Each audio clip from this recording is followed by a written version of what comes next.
Hello, and welcome to the Pet Industry Federation's presentation on exporting and importing to and from the UK. There are 9 sections which I will talk through.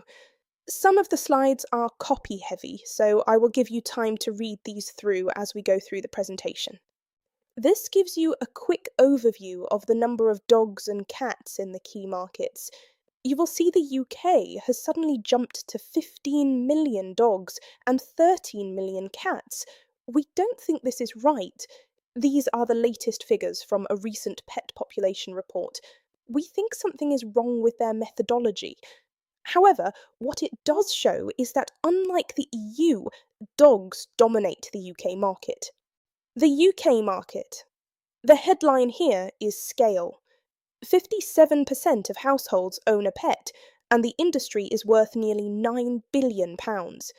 This isn't a niche market, it's mainstream. Pets, people, and where to buy. Over 20 million pets, but only 90 head office buying points. That concentration is actually good news. You don't need to knock on thousands of doors to get meaningful distribution. UK routes to market. Supermarkets and specialist chains dominate the direct route, but don't overlook wholesalers. They're your gateway to the 12,000 plus independent stores that are impossible to reach directly. UK economic outlook. A few big things happening right now. Vet market regulation is finally moving. Pets at home is recovering. Jollyes is still expanding on value. But watch food inflation. It's still elevated and will squeeze pet food margins if it persists. Importing pet food into the UK. Pet food is regulated as an animal byproduct, so this isn't just standard import admin. You need approved establishments, the right HS code, Harmonised System Code, getting it wrong costs money, health certificates, IPAFs pre-notification, and you must enter through a designated border control post. UK border control. The border target operating model is now fully live. Every EU consignment is treated the same as the rest of the world. No more lighter touch. Export health certificates cover animal products. Phytosanitary certificates cover plants. Risk category determines what checks you face, so know where your product sits before it arrives at port. Importing non-pet food products. The key question is, does your product contain animal-derived materials? If yes, you're in ABP, animal byproduct territory, and controls are stricter. Synthetic products have a simpler path, but you still need UKCA compliance and UK REACH checks. Never assume it's straightforward. Let's change the direction of travel and look at exporting out, UK to the EU. EU pet market overview. 299 million companion animals. 81 billion euros market, growing at 5%. The trends are clear: premiumisation, e-commerce, sustainability. And the top markets are Germany, France, Italy, Spain. Keep those in mind. EU channel density.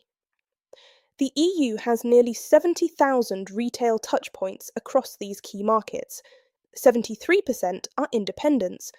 Chains are growing, but this is still a relationship-driven, fragmented market. There is no single shortcut to scale. This is another way of viewing the market in terms of independent pet shops and organised chains. This includes franchised shops. I have added a comparison of shops to vets. The EU is not one country. This is the most important mindset slide. Language, structure, relationships, they all vary. Don't assume everyone talks English. What works in Germany won't automatically work in Italy. Local partners aren't optional, they're essential. Pet food export compliance. UK compliance gets you nowhere at the EU border. You need EU approved ingredients, your manufacturing site on the EU approved list before you ship, an export health certificate per consignment signed by an official vet, and EU compliant labelling. The EU importer carries the legal responsibility. Choose them carefully. And watch out for the recycling regulations. They are not standardised across the EU. Non-pet food compliance for the EU. Same principle. UK standards alone aren't enough.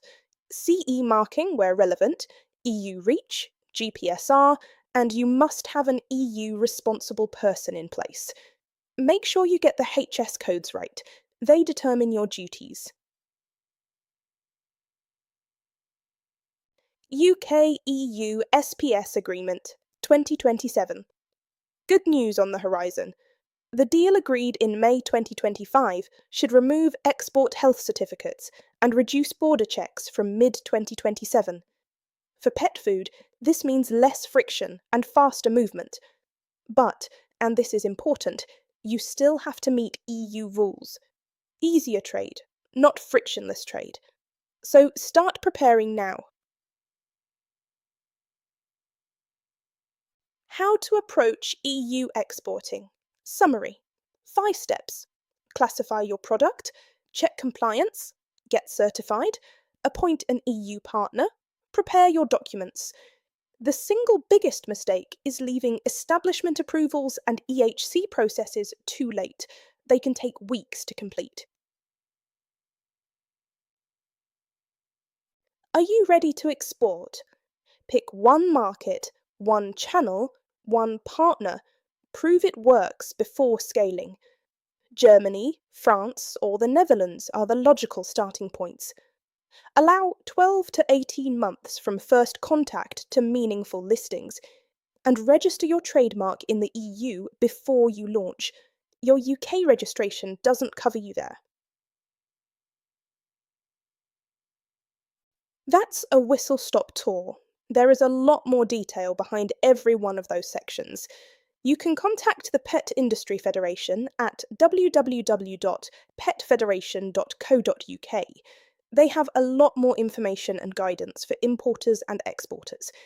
Thank you for watching this presentation.